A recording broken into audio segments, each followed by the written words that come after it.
Welcome to the Good Fit Careers podcast, where we explore perspectives on work that fits.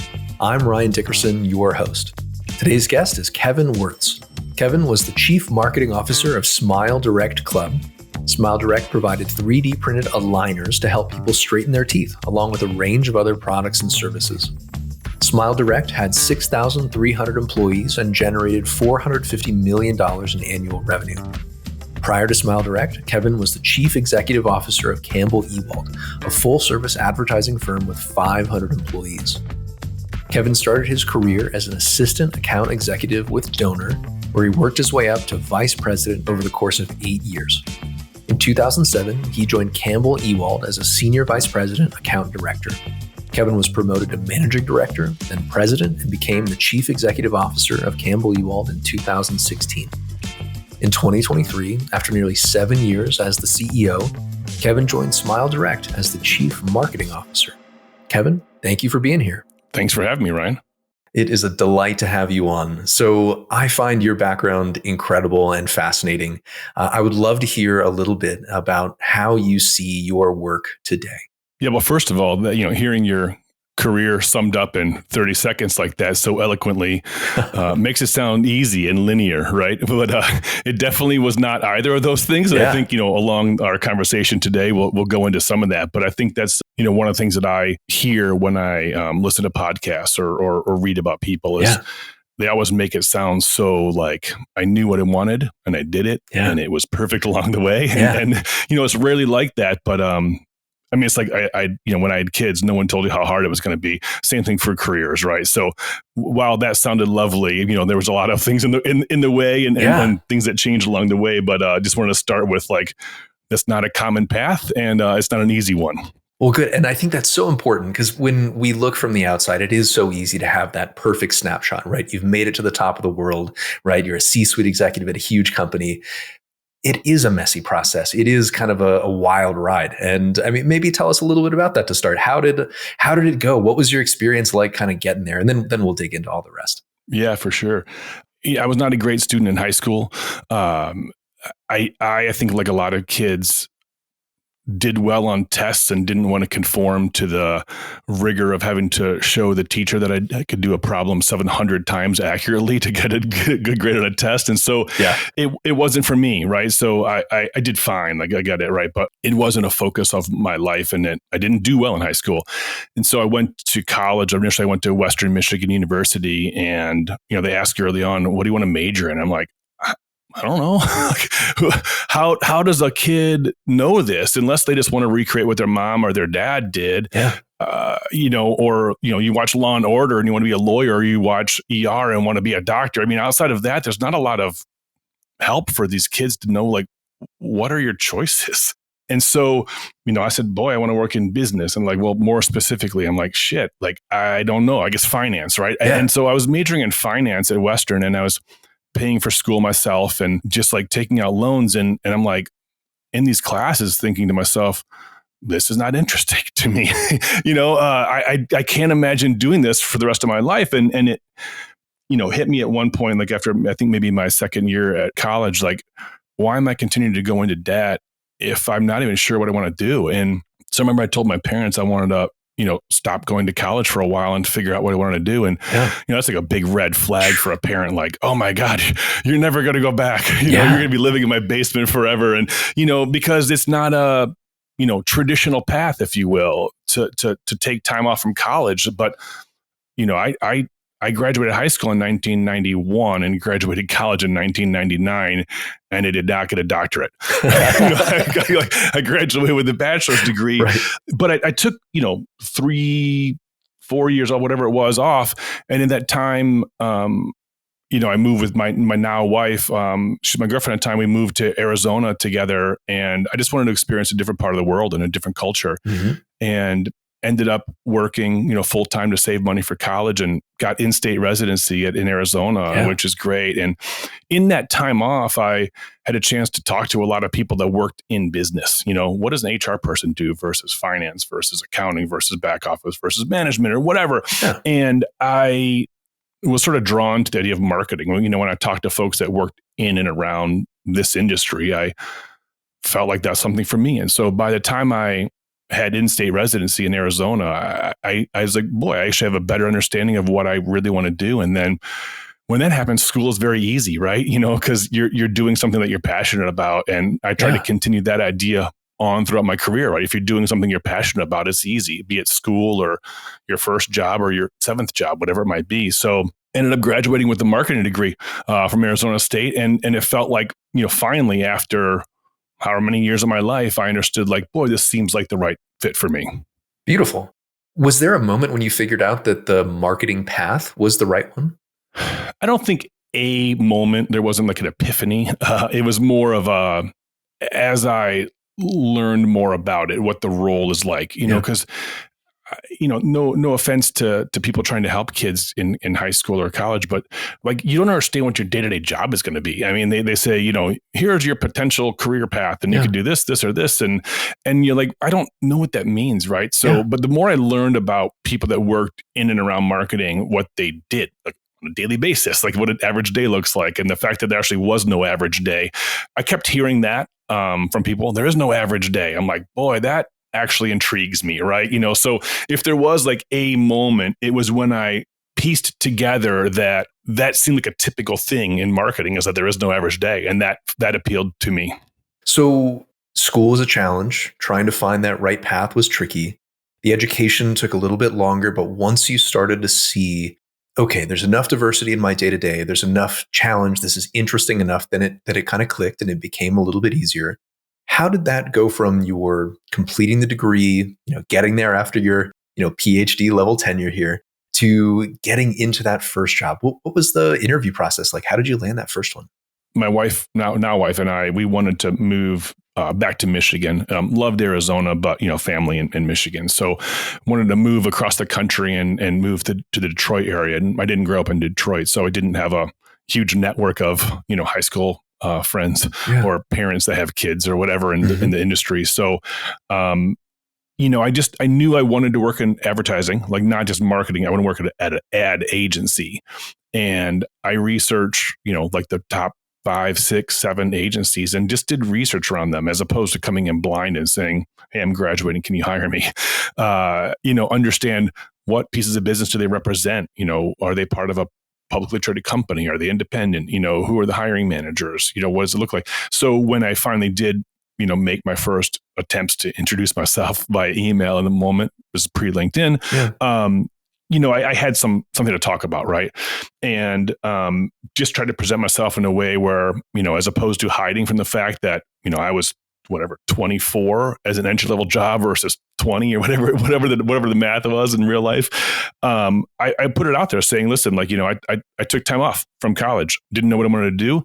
I've got to focus now, and I know what it is. And I want to work at an ad agency, and I want to work in account services. And I want to work in account services for these reasons. And, looking back now, fast forward, when I was hiring a bunch of people, a lot of people come into the business and they don't know what they want to do, and they don't know how an ad agency works. And you ask them, do you want to be a creative person or a media planner or a strategist or an account person? They have no idea what you're talking about. And that's right. A little nervous. Like, you're just like, you maybe saw a movie about ad agencies and you think it's fun, and it's a real business, right? So having some research and context and diligence done, those emails yielded, 3 or 4 like interviews with agencies into the Detroit area. And I got offers from each of them, which is awesome. And, ultimately what I realized as I was moving along is that maybe my experience, maybe my age, I don't know what it was, had a little bit of competitive advantage. And so as opposed to, selling myself on like, hey, you should hire me, I, in a reverent way, flipped the script a little bit, saying, hey, I've got multiple opportunities. I'm not playing you against each other for money. I'm not in that game. I'm playing you against each other for opportunity. I'm starting my career late. I don't want to work for a place that has a promotion path that is time-based, be in this role for at least a minimum of 18 months and then 24 months and then whatever. And ultimately the agency that I chose, Donor, headquartered in Detroit here, they told me, like, that's not how we operate here. You make your own path. You are promoted when you're doing the work of the person that is your manager. And that's not a bad thing, because that person moves up.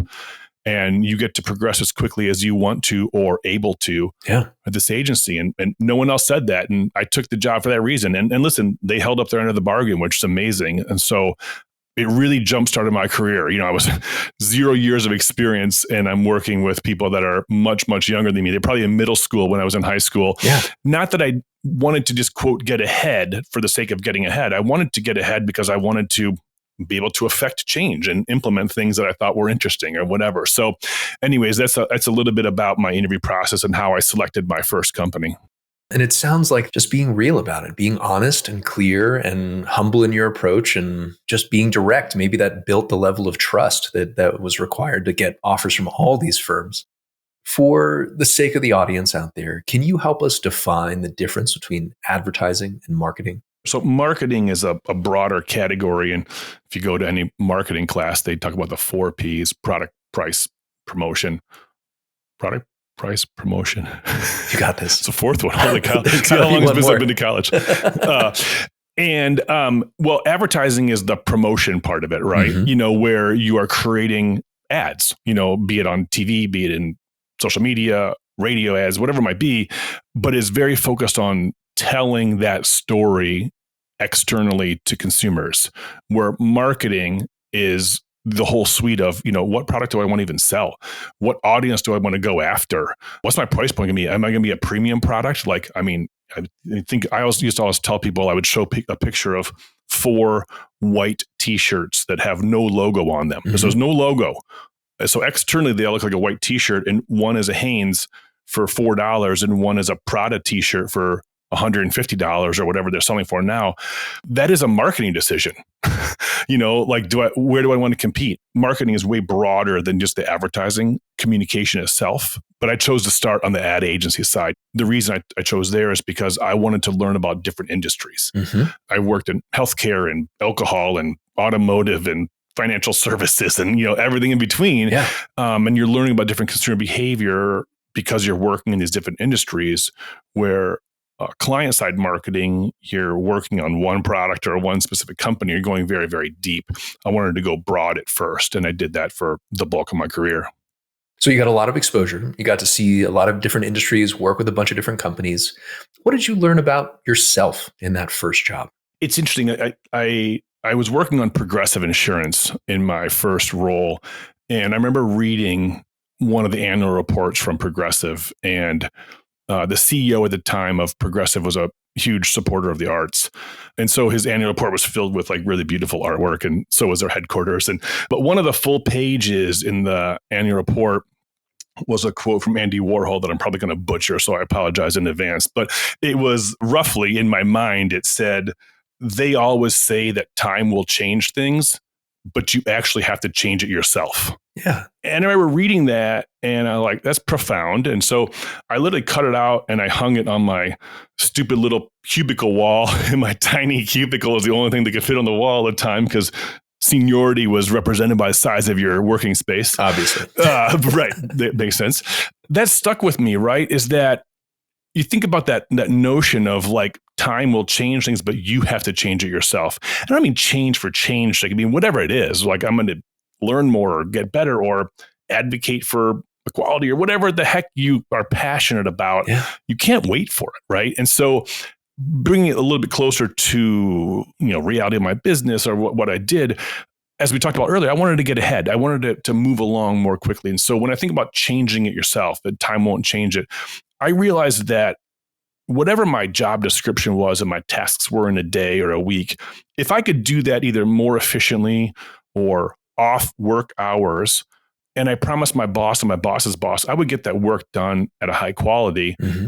Can I come to a meeting with you and just listen to how you talk to a client? Can I go to this internal creative review where I promise not to speak and screw things up, but I want to hear how you address conflict or whatever it might be. And I just did that. From that point on in my career, I just said, listen, I promise I'll get my job done. Can I go with you on this? Can I sit in on that? And you learn and hear the different styles of how people manage, motivate, whatever it might be. And that was a sort of tangible example of me actually changing things myself versus waiting for time to do it. But I just continued that on my entire career. What a great way to get some exposure and to demonstrate the ambition in a way that's good for everybody. It doesn't sound like you took away, like you were not detracting from anyone else's experience. And given your chance to get the exposure, learn, see how this is really done in real life, not just get that secondhand advice. What a great approach. It seemed like the moment, the inflection point for you was really centered kind of towards that education timeframe, right? Those years that you took off right in between. We've touched on a little bit of that inflection point, but when did you know that you were really good at the work or that this was really objectively the path that was right for you in the long run? Tough to pinpoint, right? There wasn't like, oh, there's the moment. But I remember, again, in my first, I don't know, maybe probably year of working at Donor, one of my higher up bosses was an amazing woman, and she taught me a ton about how to be good in the workplace, which is awesome. And I just looked at her like, holy cow, this woman is like got it all figured out. She's smart and fast and polite and nice and all the things, right? And she one point told me, she's like, you realize that we're all going to work for you at some point.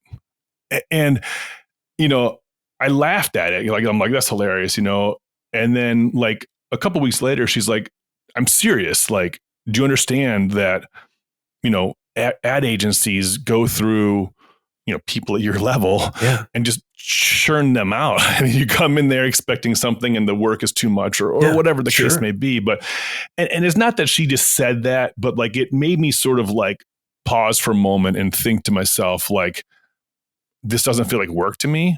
It sort of comes naturally because I think I found the right part of a niche, right? You're not working in a broad agency. You're working in a very specific thing in the company that you believe in that gives you opportunity. I mean, all the things aligned where I'm like, I truly don't get up in the morning and go, oh crap, it's work. And when you realize that, I was like, man, this is it, man. If someone's going to pay me to do something that I genuinely enjoy doing, it's probably the right fit. How interesting. So it was pretty obvious to everyone around you, maybe not super obvious to yourself at the moment, but finding a good fit just played its way through and let you kind of run and do what you wanted to do. What a nice thing. And how kind of rare. I mean, when I think about all the people that I work with and a lot of the people that I interact with, finding that right out of school, maybe within those first 5 years is very rare. Finding the good fit where people are like, yeah, you are obviously the man at this. Like, this is your thing. And you're like, oh, sure, whatever, right? Like, that's awesome. I'm so glad that you found that. When you're thinking about perhaps what didn't come naturally, and it seems like you were in the right place, it seems like you were doing the right work, you were around the right kind of people, were there any parts of the mastery of your craft that really required you to work at it? It's interesting now, if you ask people that worked with me, for me, that I worked for in recent years, I always say, like, I only have one mode, which is like just candor, honesty, good intentions, right? And it's frankly, it's very easy to do that when you're at a more senior role. A lot of people choose not to, which is okay. They can do what they want, but coming up through a business or an industry where, I mean, it's a huge pyramid, right? Think about there are hundreds and hundreds, if not thousands of people at the lowest rung, and then 100, then 50, then 20, then 5, then 1, there is a self-serving behavior that is exhibited in any kind of organization where there's a lot at one level and a few at the one level that everyone wants to get to. And so people talk about in business, playing the game or whatever. And I never liked that part of it. I always just, I had the perspective, honest to God, of like, I'm just going to do my job as well as I can, and you pay me what you think is appropriate, and I'll keep doing it, right? And that works to an extent. But there are moments when the person you work for, the peers around you, or the company that you're in don't recognize or reward that behavior.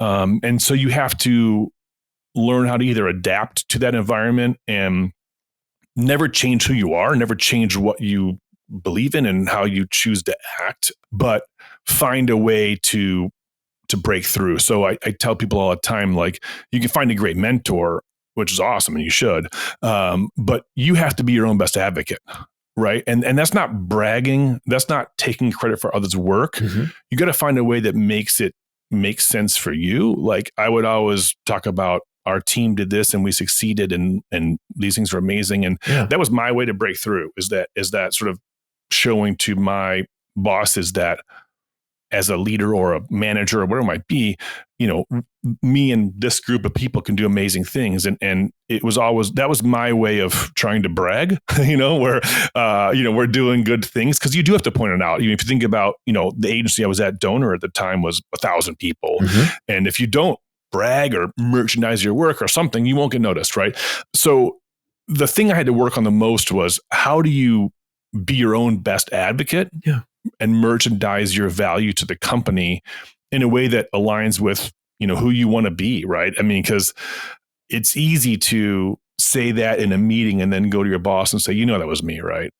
I don't want to be that person, right? And if I would have done that, I think that all of the approach I had to managing people out of respect and shared future vision and all the things that you do that are, hopefully a good manager, it would have been ignored by the bosses as like, that's just a persona you're acting, when you want to be viewed that way. But in reality, when it comes down to it, you and me talking, you're like, that was me. So It's a really complicated thing to make it up an organization without sacrificing the values of who you believe you are. When things didn't go super well, or when you saw people acting in some of the ways that you described, or putting on that persona, or behaving badly, to put it simply, how did you keep your sense of true north, that integrity that you talk about? And perhaps if there's anybody out there who's at an agency or at, frankly, in any job where they're seeing people do any of that behavior, do you have any advice for them on how to stay true to themselves and, embody and live those values? Yeah, it's tough because what I saw is that some of that, as you say, bad behavior, it works for a short time, and so you might see somebody exhibiting this kind of behavior in work and getting promoted faster than you, but it's a short term, right? It's a short term hack to get ahead, and eventually those people usually get discovered, and then you're above them at some point, and it's not about above, it's about more seniority. But I would say the thing you say, how to stay focused on what you believe in, I just always come back to like, only worry about and work on things that you can control. And if you can't control that person, if you can't control the HR function that allows that to happen, if you can't control the hiring process to hire that person, if you can't control those things, don't let it consume you. It's going to take your eye off the ball of the work that you're supposed to be doing. And so, it's a very simple philosophy, but man, I believe that the more you do that in business and say, I'm going to worry about and work on things that I can control, it's a lot easier. When you're thinking about kind of what your work now, you've gone a long way. You've got a lot of experience under your belt at this point. Can you help me understand what your work today means to you? The interesting thing about marketing is that, people always joke like, we're not inventing drought-resistant crops, or something that's going to like save humanity, right? We're selling people shit that they probably don't want to buy.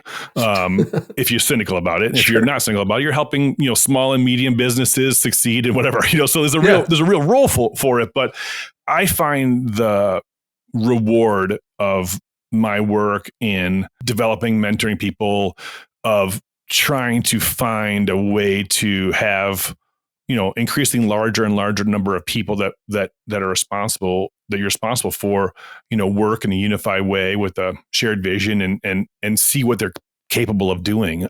That's the rewarding part, right? When you can figure something out with the help of your team and the research and data, whatever you're looking at, and say, I think that the answer is lies here in the future, and it's going to be this. And how do you tell that story in a way to people that they believe in and they want to work toward and work for you and for that vision in a way that is, you can take your hands off the wheel, right? And it drives towards the goal. And it's a really fascinating moment to see that happen, and removing fear from the organization and letting people, make decisions and make mistakes and those things. Like I get reward in seeing people, reach potentials or find new things or discover new things or, develop in a different way. And that's where I find the real value, outside of the basic things like, that's cool, I made that campaign that people saw. But that's like that's always going to happen. You have to do that to stay in business. You don't have to do the first part I talked about. And so that's where I really find my sort of reward, if you will, or motivation. And having the intrinsic motivation be centered on what we are accomplishing together sounds like it's a great way to have longevity, to stay in the game, to power through some of the difficult times. That's wonderful. When you're thinking about Smile Direct Club and the role that you held while you were there, would you tell us a little bit about the company and a little bit about where you fit within the business at the time? Absolutely. Yeah. SmileDirectClub was a competitor to Invisalign. Invisalign sold at a much higher price point than SmileDirectClub. So we were, essentially clear aligners, straighten your teeth as the core product. And we had other things, toothbrushes and whitening products, et cetera. The core product was teeth alignment. Mm-hmm. They went from startup to IPO prior to my joining. And, Wall Street cared about top line revenue growth. And they did. They delivered, right? Especially during COVID, during stimulus checks. It's a discretionary purchase, right? I don't have to straighten my teeth. I do have to pay rent. I do have to feed myself and my family. So that was a big part of the business was when stimulus checks were coming in and they were having trouble keeping up with demand. And then sort of at, one moment, Wall Street cared more about profit and less about top line. So the world sort of shifted on them. And I came in to help, make that shift happen, right? So in a direct to consumer business, a big term that people talk about is CAC, C-A-C, so cost to acquire a customer. The CAC was, high because when you didn't, when you cared more about top line revenue growth and margin, you could acquire people for more money. And so when I was brought in as the chief marketing officer, the number one goal I had was, reduce that cost to acquire a customer. And so we had a big in-house team and they were an amazing group of people and they were doing everything they could to help this goal and, just trying to understand like, why are we where we are and what can we do differently? And encouraging people to experiment, encouraging people to try and then make a mistake and then find something and then learn and grow from that. Mm-hmm. And, focusing them on the goal with what the objective was. And it was interesting, removing fear, not that it was a fear-based culture by any means, but removing fear of mistake from the equation. People try new things and we discovered really bizarre things about how different auctions worked on Google and how do you play in different auctions and get a lower cost per lead to, increase or better your cost to acquire a customer. And you make these changes and then you say, well, okay, if that's there, what else? And I didn't do any of it, right? I've never gone into a Google bid manager or a Facebook, algorithm to figure out how to do. But what I could do was point people towards a common goal, give them the support and air cover to go and do what they're capable of. And then listen, we made huge improvements on the cost to acquire a customer, over the course of, less than a year. And it was just really great to see. I mean, we launched new products at different price points. Like we talked about earlier, like, the 4 Ps that I can only still think of 3. It's the 4 Ps of marketing. It's the 3 Ps. Yeah, right. I'm sure I'm offending whoever does that 4th P. I'm so sorry. It's a very important function. But, we launched a new product at a higher price point to compete more directly with Invisalign. And that helped our overall unit economics. And awesome. I mean, I loved client side. I mean, we talked earlier about ad agency as, very wide but shallow, and then client side is very deep but narrow. And I really enjoyed the deep but narrow time. And then, ultimately, and this is all out in the world, I mean, SmileDirectClub, we went from Chapter 11 reorganization to on December 8th of last year, we filed for Chapter 7, which is bankruptcy liquidation. And so that day on December 8th, we ceased to operate globally, locked doors of locations. And I mean, we had millions of people that were in treatment and, we all believed in what we were doing and it was right, which is, straightening your teeth shouldn't be for the wealthy. And there was a really great mission that we were doing and, debt caught up to the company and it just didn't work out. And so, a lot of people got displaced and everything from sales to dental to obviously the extensive marketing team that we had on my group.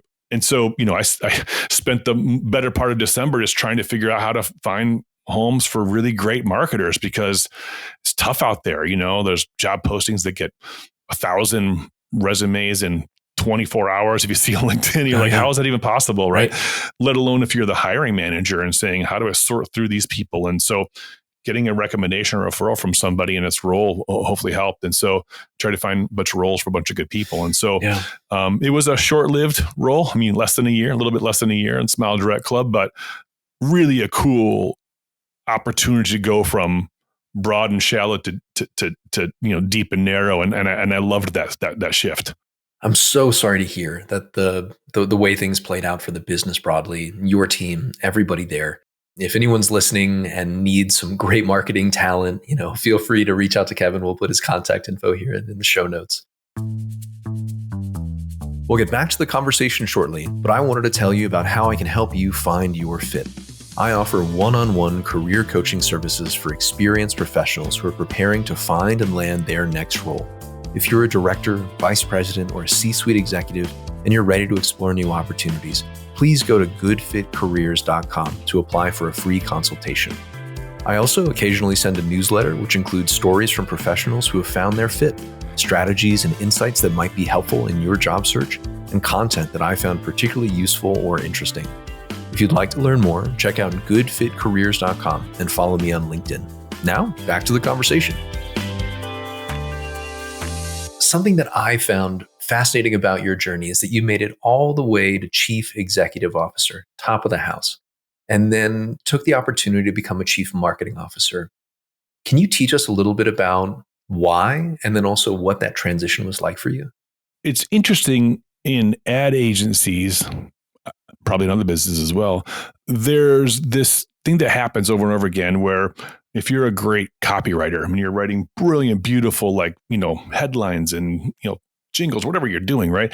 You get promoted to be a manager, and then you get promoted a manager of managers. And at some point, we promote this person to be not writing copy anymore, but just approving and editing other people's copy, when in reality, that person's a better copywriter than anybody on his or her team. Yeah. And that idea of promoting people out of what they loved and or wanted to do is sort of where I ended up. And again, I'm not taking anything away from it. I loved my role as CEO of Campbell Ewald, but what I realized is I was there, I think, for 7 years in that role. What I realized was I wasn't doing marketing anymore. I wasn't doing advertising anymore. Yeah. I mean, I could have been running a tire company. I mean, I was hiring people and reporting numbers up through our parent company to report to Wall Street and setting goals and, a bunch of things. And we could talk a lot about it. I loved my role. Yeah. But at one moment I woke up and I said, all of that soul searching that I did in college and before college, and I break it because I wanted to do marketing. I realized I'm not doing that anymore. Yeah. I'm not doing that role. I mean, I look back, and when I was an account person and I had daily contact with a client and understood their business very deeply and their competitors and the whole marketing ecosystem of that client, that's when I really my brain was fired and I felt awesome about this. And I'm like, man, I've not done that in 5 or 6 years. Yeah. And so in that moment, you figure out, okay, what do you want to do then? Right? Do I just move backward in an agency? That seems really odd. Nothing wrong with it, but I think that would be a tough move to make. But what it's to describe was the idea when I was the happiest, when I was most stimulated, was when I was on a piece of business and I went deep. Yeah. And I'm like, well, as we talked about a few times already in this podcast, going deep is what client side marketing is. And I'm like, I think my next role should go client side and really, find a way to activate what I loved about, working on a specific piece of business when I was agency side, and just put myself out there and ended up, finding a CMO role. It didn't have to be a CMO role. I mean, I wasn't title hungry. It was more about finding a really cool opportunity to do something where marketing was going to help move the needle in the business. So that's how I ended up making the move, and it was a good fit. I mean, the CEO that I work for believed in marketing, so I didn't have to convince him of the benefits of marketing. Also let me make decisions on how to run the team. And so it didn't feel like I was being managed. And again, being managed sounds like a bad thing. Being led is a very good thing. And I found a leader to work for as opposed to a manager. And I think that's really, really important. If you'd indulge my curiosity here, thinking about how you went from this growth of revenue is the only goal, right? Top line revenue numbers, getting the most dollars in the door as possible at whatever cost, to transitioning to being a little bit more efficient and making sure that the dollars that were being spent to bring new customers in the door, and that entire process. I mean, that funnel, the way that people become aware of the business, then engage with the business, then signal their intent, and then perhaps purchase, that's a really complicated process. Can you teach us a little bit about how you began to get your grasp of that process for this company? and then how you went from a very expensive cost to bring in new leads and acquire new customers to something that, if I recall, became rather profitable and efficient. It sounds very simple when you first think about it. I'm selling clear aligners. You want an aligner? Great, buy an aligner, right? What's very difficult is that it's a highly considered purchase. A lot of people we had in our system that bought from us today have been in our lead pool for 3 years. Oh, wow. So they might have been aware of us, to your point in the marketing funnel, aware of us 3 years ago and engaged with us 2.5 years ago, and then not heard from us for 6 months. And then, and so what I sought to do was when I tried to understand the whole process of how a person was unaware to aware all the way through purchase and recommend ultimately, it didn't seem clear to me. I didn't see it like on a page, like at a very high, like 30,000 foot view level. And so but we did have lots of groups that were focusing on a specific part of that journey, just this. And what I realized is that there wasn't a lot of understanding about what happened before it hit my desk where I focus on this specific part of the funnel. So I just literally drew it out. I interviewed everyone from your job is awareness, your job is conversion, your job is whatever. When they come in, what do? What are the off ramps? What are the bad things? What are the good things? What's the outcome? What are your current metrics? What does success look like? And just literally mapped it out. Like here is what a person goes through. And maybe everyone else knew that because they'd been there for years, but until I saw it that way, I didn't really fully understand it. So once we had that sort of artifact, we tried to pull people together as opposed to like 10 individual, success moments to say, let's break it out into 2 big goals. Like, what's our cost to get a lead? And a lead in our world was someone that gave us an email address or a phone number. So you've never heard of us and you believe in us enough to give us some personal information, So what does that look like and how long does that take? And what are we willing to spend to get a lead? Cost for never heard of us to lead. And then the second one was, you're a lead of ours, and then you ultimately buy from us. And that was, sort of lead to sale conversion. And so what are all the metrics and things that happen in that moment? And then how do you align the entire organization, not just marketing, but sales channels and call centers and, everyone, like, around what these top level 2, if we nail these top 2 numbers, if we, get our lead more cheaply and we convert more people from lead to buy, the world is awesome, right? But how do you break it down into like what are the sub goals below that, until you get down to like whatever level of person in the organization is? I knew that if my job was, I needed to hit this thing at a X cents per whatever, and if I'm above that, my job is to figure out how to get it below that number. And if I do that, and my peer does that, and this person over here does, and we're all doing our thing, we're gonna make it work, right? And it's very simple. I mean, it's the idea is called fractal planning. Where you break down a big goal into like tiny little goals, and everyone knows what their role is.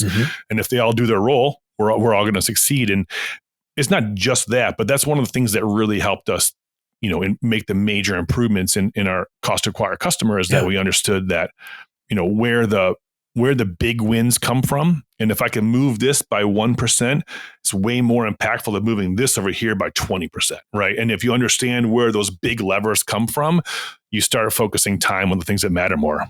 So when we're thinking about that customer journey mapping exercise and understanding the constituent pieces and parts that go into converting, an unaware person to a lead, a person who is now sharing a little bit of information with us to an interested customer.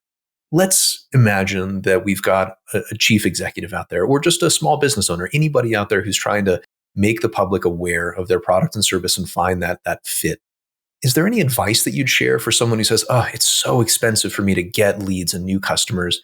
Where would they start on beginning to make that a little bit more efficient and perhaps, take some of your marketing wisdom and make their business run a little bit better and get in front of customers in a way that works for their business?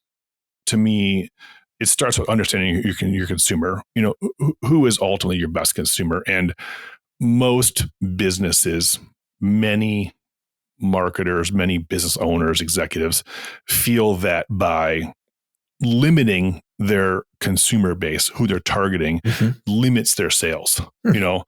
Like if I just go after suburban housewives making over $50,000 a year that believe in exercise and organic food that is such a small niche, I'll never succeed.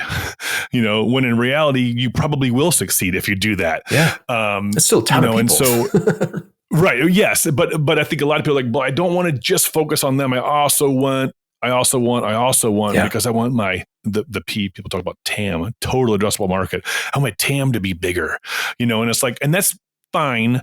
But if you don't have, your question phrasing, I don't have a lot of money to spend. Yeah. Everything in digital media, Google search, Facebook ads, TikTok, everybody is highly, highly targetable. Mm-hmm. And if I'm targeting humans with teeth over the age of 18, I'm going to compete on the most broad auction in the world, and it's going to be a fortune to find them. Yeah. And that's an extreme example, but now use my example earlier about suburban housewives, whatever. And the more specific you get, there's fewer of them, and there's fewer businesses competing to reach their eyeballs. Mm-hmm. So if you're really specific about who you're going after, your cost to acquire or get your ad in front of one of these people that's very specific is way, way, way lower.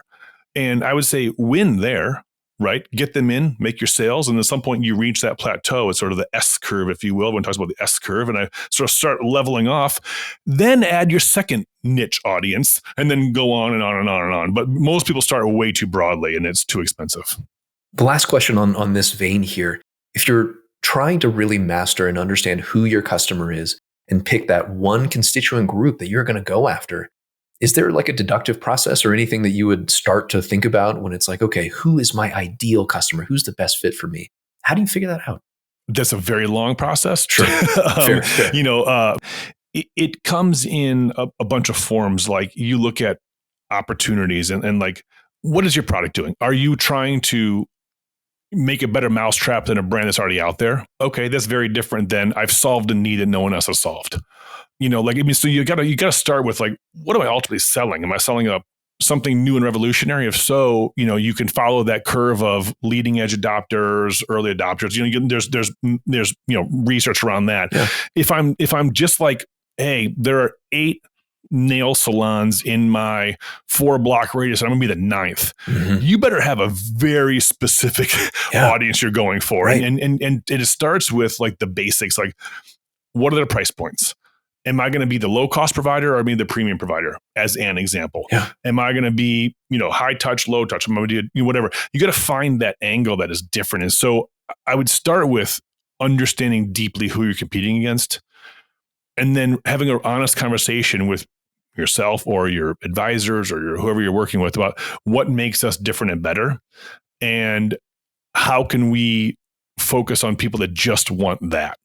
So there's a very broad answer. That's probably the best I can do without going much deeper. But it's understand your competitors, understand price point, understand what your solve is and how you're going to be different or better, and then figuring out based on that what should my price point be, based on that who can afford this or who can who's our core audience. But it's the work that a lot of failed businesses don't do, to be honest. Mm-hmm. Mm-hmm.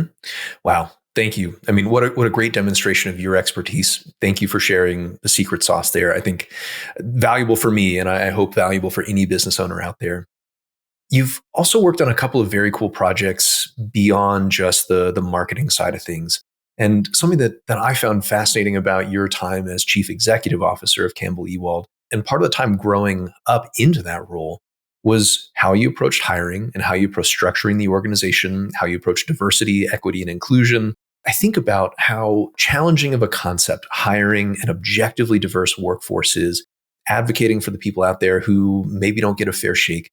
Would you tell us the story about how you transformed the way that Campbell Ewald looks and how they hire?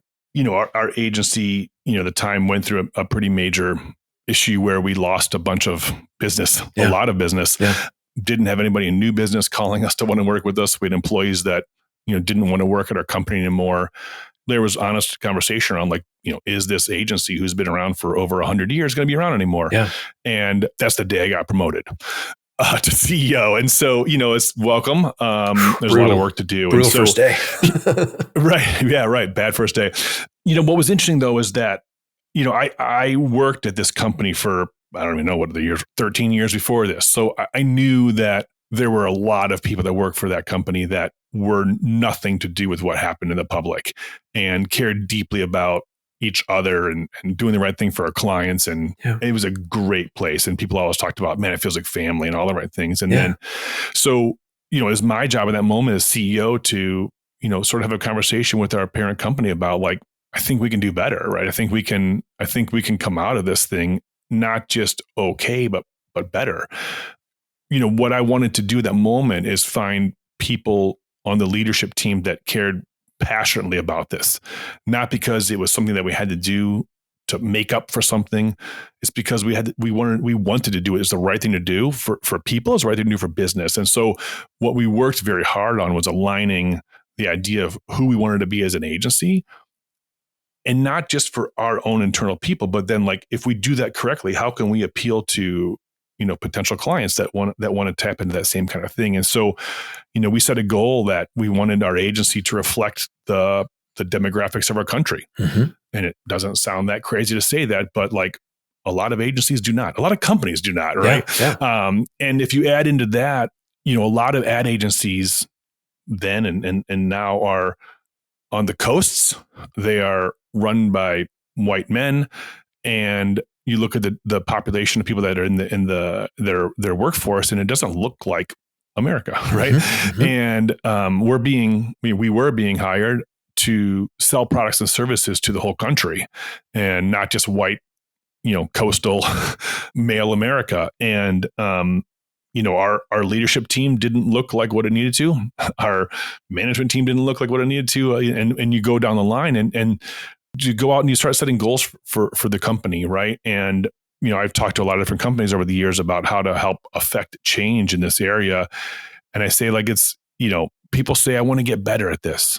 I want to make a change. I want to do this. Yeah. But no other part of their business do they have a ill-defined or non-quantifiable goal.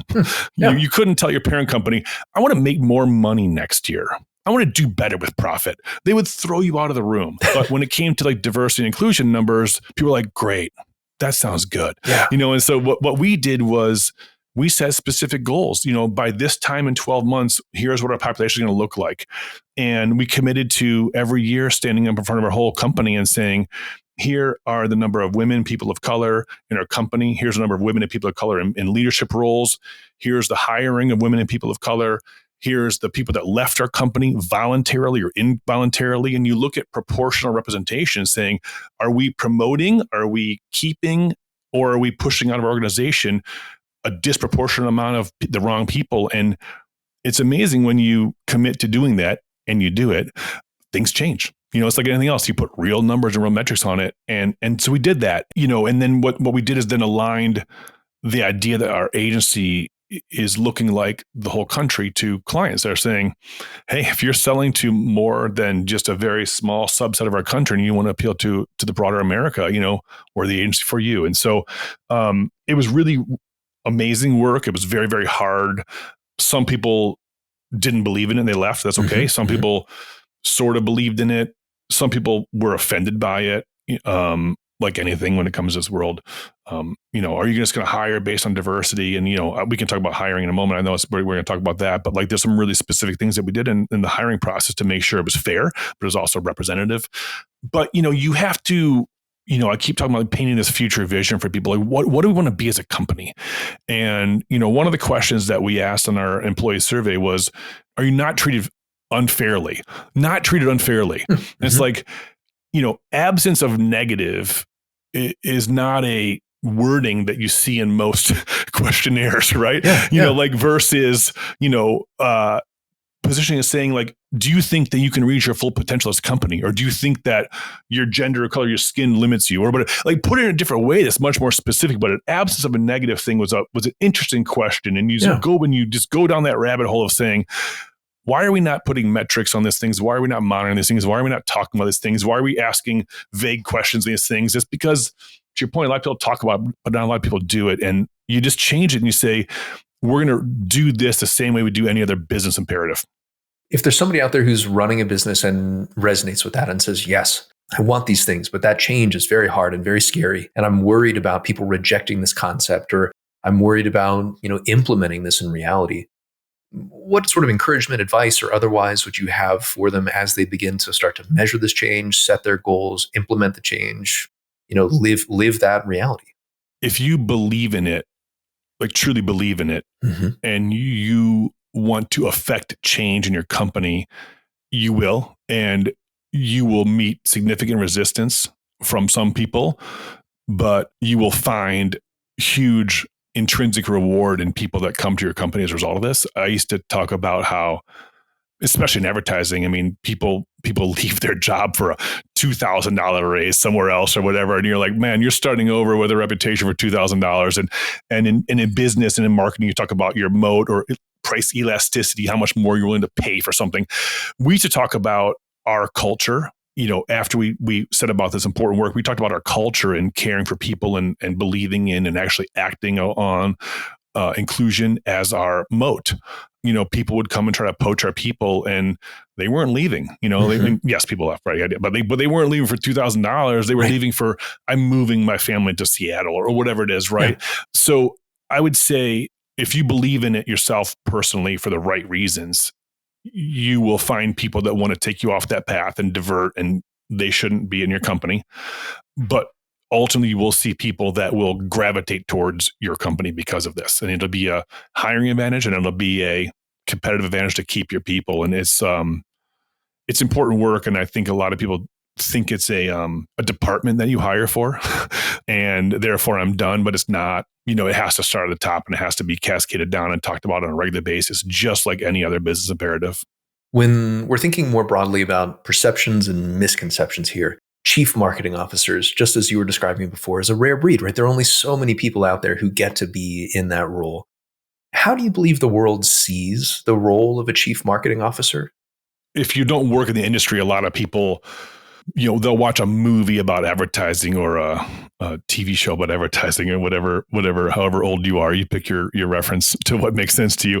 They sort of think the CMO is that, right? You're off on some extravagant TV shoot somewhere and you're hanging out with, whoever your celebrity voiceover talent is at the moment. And, like you're sitting there just like saying yes and no to creative ideas that come in on big, like whiteboards. And, it seems very, creatively focused. Like it's like creative, right? Yeah. And listen, that's an important part of it. The reality is that, it is very much a business function. You focus on P&L on a daily basis. You look at unit contribution margin. I mean, it's a very much a business function. I mean, it has to be. If it's not a business function, you're just making art. Yeah. Sure. Like it has to be commerce too, right? Yeah. I don't often quote Jerry Bruckheimer, but he said, without the business, there is no show in show business. Mm-hmm. The same thing happens in advertising, right? It's like, if you're just making art, you're not going to be there long. You have to actually move the needle on sales. And so the misperception that I think exists for a CMO role is that it's essentially focusing on creative, approving work, traveling, glamorous, and it is very much you're talking to the CFO more regularly than your agency. And that's a big difference, right? If you just think about that. And it sounds like the higher you get up the leadership chain, the further you get from the creative work, as opposed to the closer you get to it. Yeah, for sure. Right. And then if you do try to get close to it, people get real nervous. Like, what's he doing? Why is he coming down here? Sure. But it's okay. But yeah, that's a fair way to say it. I mean, I would see, I had this philosophy to see it, the first 10%, the last 10%, like where are you headed?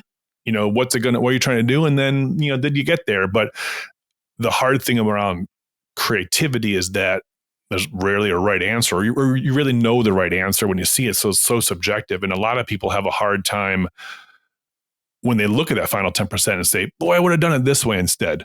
Okay, that's true. But is this wrong? Is it not going to work? If so, why do you believe that? And it's sort of hard to, like I said earlier, to take your hands off the wheel and say, would I have phrased that differently? Probably. Would I have maybe picked a different casting for that? Maybe. Is this going to be detrimental if we put it out in the marketplace, and or do I have some knowledge that's not going to work? If not, making your team redo that after you told them, hey, between the first 10% and last 10% is your job to do. Yeah. I'm making you redo that work because I prefer the color red is incredibly demoralizing. And then, the next time you see work, they're going to put less effort into it because they know that you're going to probably change it anyways because you prefer whatever it is you prefer. How interesting. And perhaps not knowing the whole journey, not understanding the compromises or the sacrifices or the decisions that had to be made in that middle 80% of all the work, and then coming in and just dropping the bomb on it from a seniority standpoint, right? Like that probably isn't the right way to go. Happens all the time. Talk to anybody that works at an ad agency. This happens on a regular basis. I believe it.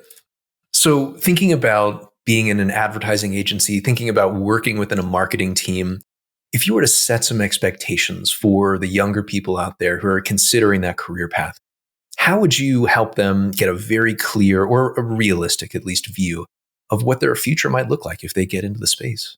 I think it's important for people thinking about getting into advertising, go find somebody that you're not looking for a job. Just ask if I could talk to somebody or a few people in advertising and understand the basic departments of advertising, and then understand, what does that person do? And then what do they like about that? And you'll quickly understand that you don't want to work in advertising. You want to work in media planning or media buying or analytics or something, right? And so I think it starts with being much more narrow on what you think you want to do. Because the more you understand that, the more you can, focus on that path, right? But a lot of people come in and just, I want to work in advertising, and it's great. Which part? So right. I think the research up front. But what I would say is, when you come in, just remember there's a lot of you at that level. Some of the things that we spoke about earlier around do your work in off hours and ask to go to the meetings and learn from other people, I think is really important. But it's important for people to understand that it is hard. I mean, it's hard, long hours. Yeah. It is, it's a lot of weekends and that's okay. Again, if you like it, it's not that bad, right? If you don't like it, weekends feel really bad. And not that it happens all the time, but it does happen. If we're on a new business pitch for an ad agency, you're working long hours and away from your family and those kind of things. But you're also getting to know the 6 or 8 people you're with incredibly well and sort of going through some really cool things together, and you're building great bonds. And just know like anything, even though your end product might be a funny person dancing on TikTok with a product in their hand, it's not fun and games. Like, it has to be business, right? Ad agencies are paid a lot of money by clients to help them solve problems that they can't solve themselves. Yeah. Marketers are spending tens and millions and hundreds of millions of dollars to communicate their products and services. So while the end result may seem frivolous or a dancing chihuahua or whatever, the process to get there is real business. And, it takes time and dedication. And, I think a lot of people, I won't say young people, but younger people come from a sort of instant gratification society. I want this, I get this. I want Chipotle, I got it delivered to my house right now. Like, it's easy, right? And it's hard to go from that instant gratification to, I'm going to have to work for a while, until people ask me to speak in a meeting. And then when they do, they're going to say, here's your sort of time limit. And then you're going to go up from that and your work. It's work just like anything else, right? Just because the outcome is frivolous or funny or whatever it might be, it's no different than any other role where you have to put in the time to learn about it the best as possible. Great advice. When you're thinking about hiring and being hired, would you teach us a little bit about your philosophy on hiring for your team? And then we'll talk about your approach to finding your own roles. Maybe it's a good time to pick up on what we talked about earlier for, hiring for diversity. If, when and if hopefully people find that to be important in their hiring roles. Yeah. There's a lot of research out there that says if you have a candidate pool with like one minority candidate, the chances of that person being hired is near zero, right? It's just, because it happens, like, hey, we both grew up in the same town. We both vacationed on Nantucket together. Like, I was like, great. Like, you're hiring your friend. That doesn't help you at work, right? And so what we would do at Campbell Ewald, and I tried to pull forward, was we won't open up a candidate pool until we have at least 50% of the candidates people of color. And opening up a candidate pool means you're starting to interview folks? Correct, right. So we get, we post a job, we get 1,000 resumes. HR narrows them to 20. Hiring managers say, hey, we're realistically going to talk to X number of people, 7 people, whatever the number is, right? 10 people, until we say we've got enough candidates that are, diverse for 5 and 5, we're not going to start talking to these candidates, right? Mm-hmm. And then after that, let the best candidate win, right? So it's not a quota system. It's not a mandate. It is simply saying, expose yourself to a wide variety, a diversity, if you will, of candidates, and you've got a much higher chance of hiring the right person for the role, period. And now, because it's a 50-50 mix, your chance of hiring a diverse right person for the role is actually increased as well. But it is not a quota. It is simply saying give the candidate pool equal representation, and your company will eventually look like equal representation.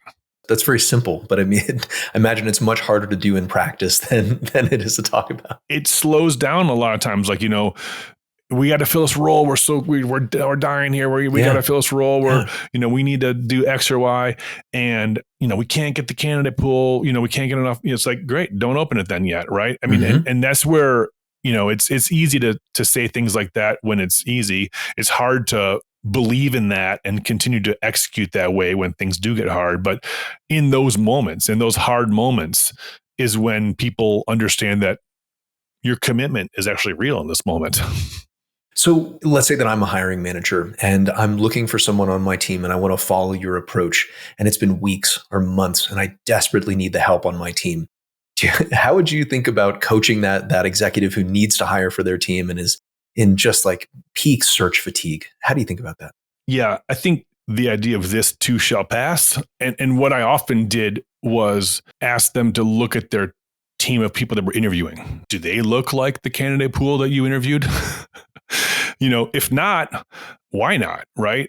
It becomes, like I said earlier, the idea of having a diverse workforce where inclusivity is really important to you. It actually attracts more diversity. And so, if you're in the early stages of this, it will be hard to do this. But when your mid-level and senior level manager that are the interviewing pool are diverse, or women or people of color, whatever it might be, their network is coming to seek your company out. And people that are interviewed in the process feel a better connection, to feel I see myself in more senior roles at this company. And it becomes a lot easier, right? So when I say this too shall pass, I know in this moment, as you described, where we need this thing filled. But if the reaction is just fill with your golf buddy's son who just graduated, we will always be in this position. When you're thinking about the people out there who you might want to take a chance on, and I know for a fact there are tens of thousands of people out there right now who are struggling to find a job, struggling to get just even an interview. It's been spectacularly brutal recently, at least in what I'm seeing. When you're thinking about what might give you the confidence to take a chance on a candidate and put them into the interview pool and say, okay, I see your resume or whatever you did to get in here. How are people actually getting the opportunity? Well, in recent years, a lot of the folks I interviewed are at a much more senior level. So I can probably speak a little more eloquently there for a moment. But when I interview somebody and they have a clear understanding about what we're doing at the company, whatever your company is doing, whatever you believe in, if it's your mission of democratizing fashion like Target was, or whatever your thing is, right? Or we care deeply about diversifying your workforce, whatever your thing is, you typically, like we are now, speak publicly about it, you write about it, you document it, it's on your website. When I see candidates come in that not just parrot back to me what they read or saw, but I can see in them that they have a real passion for helping to fulfill that vision, that comes through like so incredibly clearly. And, I talk to a lot of people that are up, they're in the same position. Hey, I'm looking for a job, whatever. And I ask them, what describe to me your perfect role? What would make you so excited to go to work? And the answers are usually lackluster. Yeah. Vague, right? I want a job. I want to work in marketing. Cool. What kind of company? For what kind of thing? Do you want to work for a visionary kind of startup thing? Do you want to work for an altruistic, make the world a better place? And without that focus, when you're speaking to hiring managers, you come across as if you're looking for a job. But if I am specific in I know exactly what would make me happy, and I would be so excited to come to work every day, and I see that in what your company is trying to do, you're not looking for a job. You're looking for a fit, a match, right? More than a job. And when people do that unless they're incredibly good actors. It comes through so differently in that conversation because they have real world experiences and they can speak eloquently about, what they want to do with you, with your company. It's not that their experience at that moment doesn't matter. They need to have some level of experience. But if there's I always say hire for opportunity, not, prior experience. But if you're hiring for opportunity and someone is so aligned with what you're trying to do for whatever it is, those are the times you make. And I don't care if it's a little gap, a big, whatever that gap is, that closes that gap very quickly for me. A very wise mentor of mine once said, no matter what, you cannot force a good fit. And what I'm hearing for you is that it is inexorable, and if it's so obvious that this is a good fit, it'll come through, right? And hopefully just with the right audience. Is that your new tagline for this podcast? You cannot force a good fit. Sure, I'll take it. It is now. When you're thinking about a different audience here, fellow executives, people who are perhaps in the C-suite or senior vice presidents or vice presidents, people, managers of managers, and they're also struggling to find that new job or perhaps just considering making a change and nervous about going about it. Can you share with them a little bit about what has actually worked for you in terms of exploring and landing new opportunities? I'd say C, answers to previous question, in terms of like what you really, really, really want to do and what really you find passionate about and be clear about that. And that's one, which we already talked about. The other one is I'm meeting a lot of people now that were, self-admittedly terrible at networking. And I was terrible at networking for most of my career. I mean, I just was like, man, this company's paying me money to do a job. I'm going to do it. And then we go home and see my kids, right. And you just didn't make time for it. And so the idea of networking is an interesting one though, because like a lot of networking is a veiled attempt at like, you got a role for me now that we've talked for like 5 minutes, you could hire me. And you don't really have good conversations with people when you see that coming, right? And so like this term that I blatantly stole from somebody was networking without an agenda. Mm-hmm. Mm-hmm. Like just networking to get to know you. How did you get here? What do you find fascinating? What are you working on that's troubling? Let me tell you about myself. And it sounds like purposeless if you're looking for a job to network without an agenda. Mm-hmm. But if you can have that perception that I truly just want to meet people and hear what you're doing, and you can hear my story, and I can talk about what I want to do in the future without can you refer me to 5 people that you think I should talk to?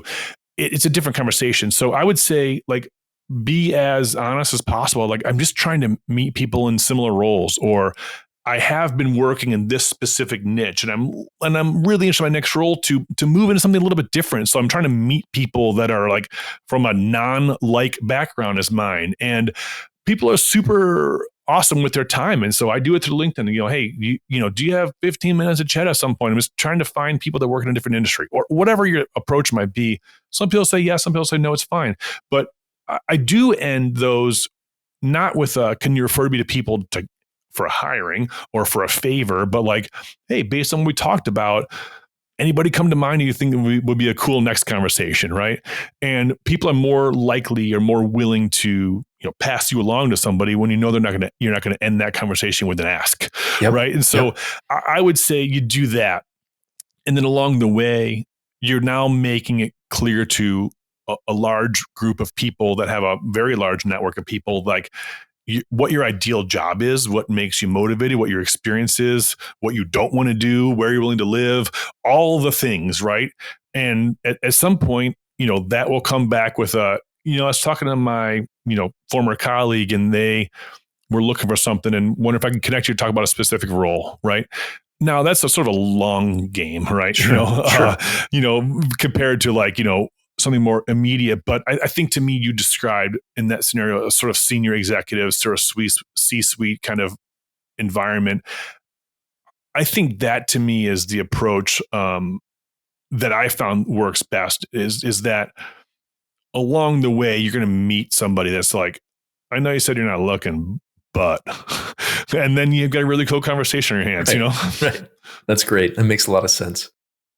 As we bring this conversation to a close, and thank you so very much for being so generous with your time and your wisdom here, I'd like to talk a little bit about the future. And this can be macro, the broad perspective of the future, or specifically your field. But what are you excited about in the next couple of years? I'll talk about the industry, about, I believe, what advertising can be, and either can be or can be again. Some of the best advertising that I believe is the best advertising has done a really good job at like selling a product, but also helping to shape society, helping to shape norms, helping to shape, perceptions in a really cool way. I mean, one that's very, very famous, and if you work in advertising, you hear this all the time, but if not, it might be new, is that, Dove, soap and body care, they had a campaign for many, many years called the Campaign for Real Beauty. And the most striking version of that I saw was early on, they had a professional sketch artist interview you on describing yourself, and then drew you, then interviewed your friend, and then drew you, and your friend's vision of who you are is much more beautiful than how you describe yourself. Oh, yeah. And it talked about how women are taught years and years and years of advertising and movies that what beauty is and what you're supposed to look like. And it gives them a very low sense of confidence or esteem.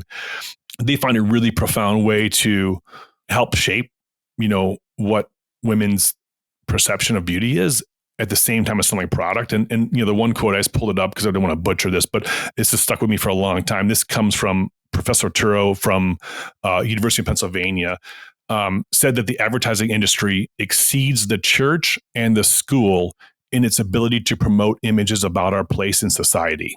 And if you think about it, I mean, like, look at campaigns of the year, like, what does a family look like? Sitting around, they don't even talk about it, but they're sitting around a breakfast table having breakfast. What's a family look like?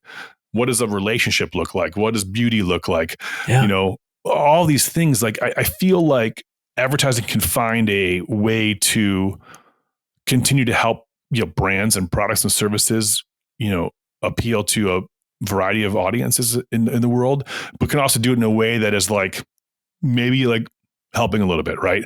And I think to me that is, maybe idealistic and maybe the most altruistic version of advertising I could think of. But yeah. I think when done correctly, it could achieve both objectives. And I think that to me should be the next sort of like high bar to set. I am ready for that future. That sounds glorious. Is there anything that you'd like to promote? Anything you'd like to share with the audience? Any books you'd like to recommend? This is your stage. I just wanted to do a quick aside, like almost like an anti-plug. What I've seen in my years in business is that there's inevitably in any 1 year, any 1 3-year cycle, there's some prevailing business book that everyone reads and everyone does. I never believed in that. I believe in like reading and listening to the most broad, cross section of things you can, like, where you get your news from should be on both sides the best you can to understand things. The same thing for everything you look and read and listen to. And so I just feel like there's a trap in like reading the most popular business book and then coming back to your team and then making all of them read this book, and we're going to operate like this from now on. So it's sort of an anti-plug. I have nothing to plug. I have no books to recommend outside of try to do the best you can, not fall into any one popular thing and just act on that, but use it as an input for your overall philosophy moving forward. I love it. Kevin, I'm so very grateful for you sharing your perspective and being so generous with your time. Thank you for being here. Thank you, Ryan. It was awesome. Our next episode is with Mayra Rivera, the former Chief Marketing Officer of USAA. Recognize that everyone has a gift to offer in this world, and sometimes your job is to help others find and nurture that gift. If you enjoyed this episode, make sure to subscribe for new episodes, leave a review, and tell a friend.